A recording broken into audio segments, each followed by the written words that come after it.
मा ग्रामविकास मंत्री व मा आदिवासी विकास मंत्री यांच्याशी झालेल्या चर्चेनंतर आझाद मैदान येथे सुरू असलेले धरणे आंदोलन स्थगित। भर पावसात हजारो पेसा मोबिलायझर होत्या उपस्थित। आज आझाद मैदान येथे सुरू असलेल्या पेसा मोबिलायझर आंदोलनाच्या पार्श्वभूमीवर राज्याचे ग्रामविकास मंत्री मा श्री जयकुमार गोरे व राज्याचे आदिवासी विकास मंत्री मा डॉ. अशोक उईके यांची आज पेसा मोबिलायझर संघर्ष समितीच्या शिष्टमंडळासोबत सविस्तर बैठक स्वतंत्रपणे पार पडल्या।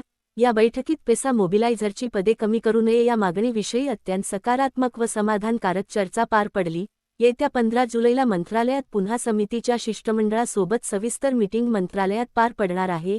या बैठकीला मा ग्रामविकास मंत्री, मा आदिवासी विकास मंत्री दोन्ही विभागाचे प्रधान सचिव या उपस्थित असणार आहे। या सर्व पार्श्वभूमीवर आज दिवसभर भर पावसात सुरू असलेले आंदोलन स्थगित करण्यात आले। यावेळी या आंदोलनाचा समारोप करताना कोप मरियम ढवळे, डॉ. अजित नवले, आमदार विनोद निकोले, डॉ. अमोल वाघमारे, कोप आयारटी इराणी यांनी मनोगत व्यक्त केले।